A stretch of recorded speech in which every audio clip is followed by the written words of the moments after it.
행복한 교회 승리하는 성도 여러분, 예수 그리스도 안에서 하늘의 능력을 경험하는 오늘이 되시기 바랍니다. 하루의 성경 한 장 5분 메시지 그리고 30분 기도하는 153 시간입니다. 오늘은 시즌3 25번째 순서이고요. 하나님께서 우리에게 선물로 주신 하루 10월 17일 월요일 순서입니다.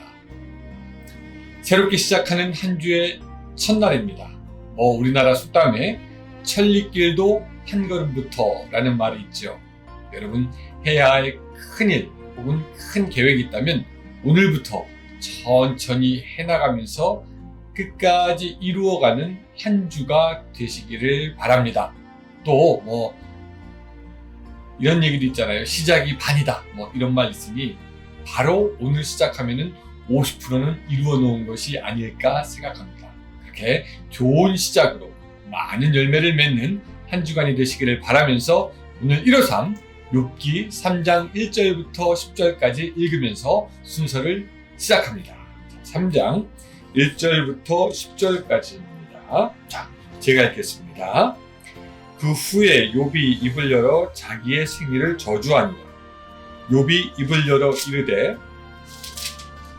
내가 난 날이 멸망하였더라면 산에 아이를 베었다 하던 그 밤도 그러하였더라면 그날이 캄캄하였더라면 하나님이 위에서 돌아보지 않으셨더라면 빛도 그날을 비추지 않았더라면 어둠과 죽음의 그늘이 그날을 자기의 것이라 주장하였더라면 구름이 그 위에 덮였더라면 흑암이 그날을 덮었더라면 그 밤이 캄캄한 어둠에 잡혔더라면 해의 날수와 달의 수가 들지 않았더라면 그 밤에 자식을 베지 못하였더라면 그 밤에 즐거운 소리가 나지 않았더라면 나를 저주하는 자들 곧 미워야단을 격동시키기에 익숙한 자들이 그 밤을 저주하였더라면 그 밤에 새벽별들이 어두웠더라면 그 밤이 광명을 발할지라도 얻지 못하며 동틈을 보지 못하였더라도 좋았을 것을 이는 내 모터의 문을 닫지 아니하여 내 눈으로 환난을 보게 하였음이로구나. 아멘.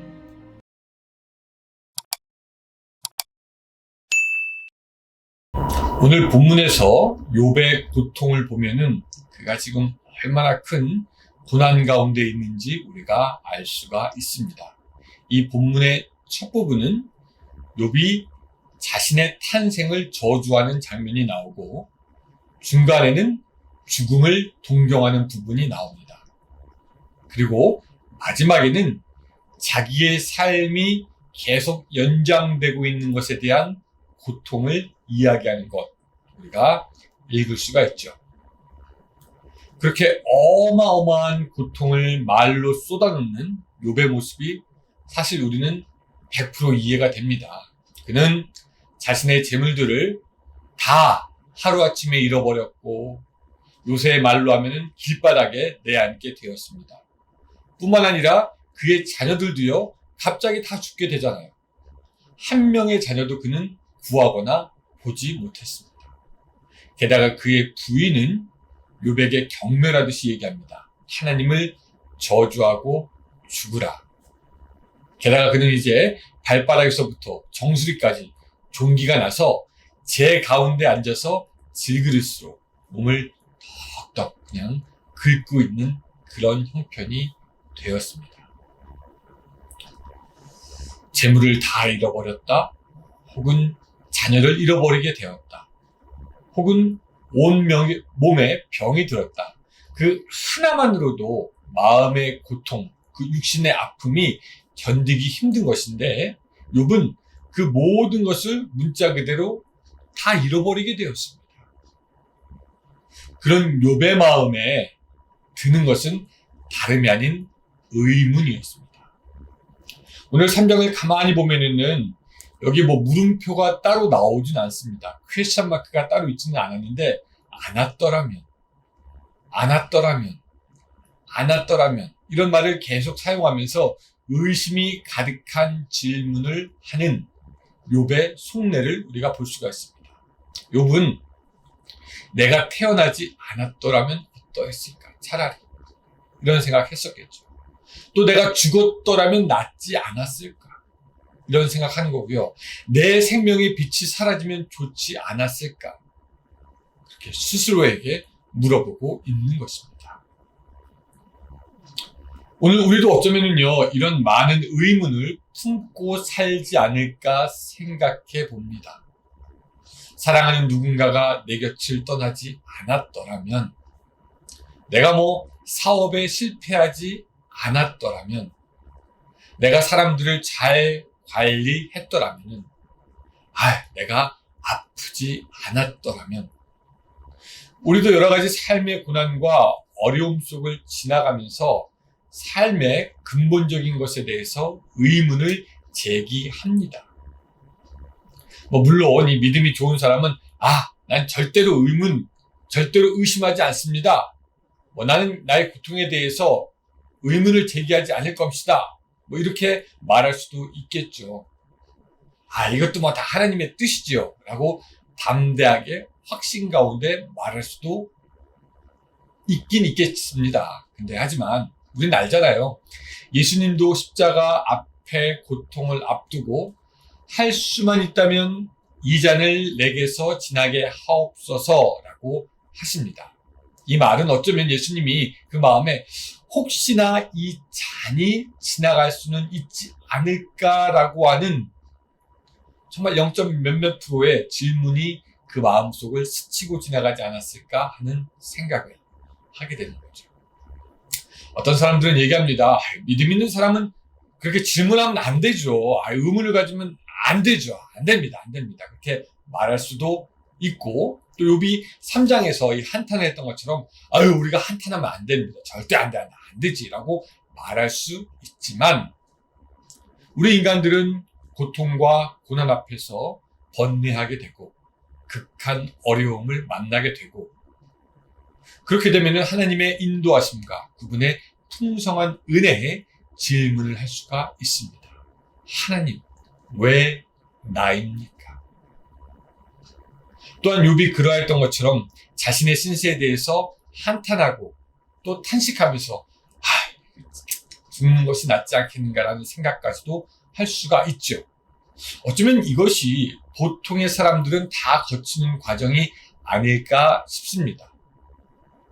우리는 선지자 이 엘리야도요, 아합과 이세벨로부터 이렇게 도망다니면서, 그들이 추적하여서 막 도망다니면서 다닐 때 이렇게 얘기했던 걸 기억합니다. 여호와여, 넉넉하오니 지금 내 생명을 거두시옵소서. 나는 내 조상들보다 낫지 못하니이다. 이렇게 말했던 것을 우리가 기억합니다.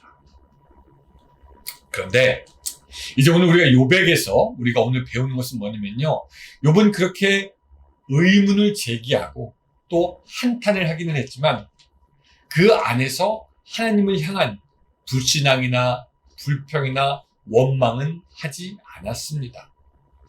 사탄의 시험에 빠지지 않았다는 것이죠.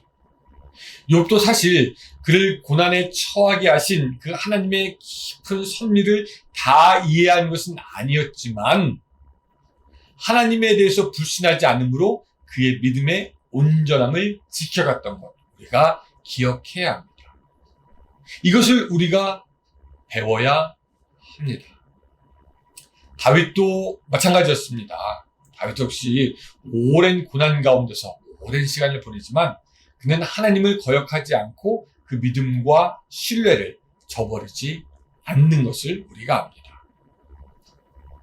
그러나 이 한편으로 이스라엘 백성들은 어떻습니까? 이들이 광야를 지나갈 때 이들은 의심합니다. 질문합니다. 뿐만 아니라 불신합니다. 원망합니다. 불평합니다. 그리고 결국은 하나님을 거역하여 애굽으로 다시 되돌아갈 것을 결심한 것을 보면은 오늘 욥은 그래도 자기의 믿음을 잘 지켜갔다, 우리가 인정하게 되는 것이죠. 욥이 비록 자책과 한탄을 했을지언정 하나님에 대한 원망과 저주의 말을 하지 않으므로 그의 믿음을 온전하게 유지했던 것입니다. 사랑하는 성도 여러분들은 어떠십니까? 오늘 고난의 때 여러분들은 어떤 모습으로 하나님 앞에 섰습니까? 우리 자책할 수도 있고 한탄할 수도 있고 의심이 가득한 질문 하나님께 던질 수도 있겠지만 그 가운데서도 하나님을 의지하려고 하십니다. 아니면 고난 속에서 마음이 강팍해져서 이스라엘 백성처럼 애굽으로 돌아가야 되겠다. 아니 세상으로 돌아가야 되겠다. 아니 옛날 길로 가야 되겠다. 라고 하면서 그 믿음을 저버리려고 하지는 않으십니까? 오늘 사랑하는 여러분들의 신앙이 고난 속에서도 비록 하나님의 그 뜻이 다 이해가 되지는 않을지라도 그래서 하나님께 때로는 의심의 질문을 하고 한탄을 하지만 그럼에도 불구하고 여러분들의 믿음을 끝까지 지켜 흔들리지 아니하는 그런 믿음이 되시기를 주님의 이름으로 축복합니다. 기도하겠습니다. 하나님, 오늘 우리가 욥의 믿음을 살펴보았습니다. 그 믿음대로 우리가 흔들리지 않도록 도와주시옵소서. 비록 우리가 약해서 한탄을 할 수도 있고 또한 의심의 질문을 던질 수 있지만 우리 마음 깊은 곳 중심에는 흔들리지 않는 하나님을 의지하는 신뢰하는 마음, 변함없이 하나님과 함께하는 마음을 주시옵소서. 예수님의 이름으로 기도드리옵나이다. 아멘. 예, 감사합니다 여러분. 오늘 하루도 좋은 하루 되시고 저는 내일 또 153으로 만나 뵙도록 하겠습니다.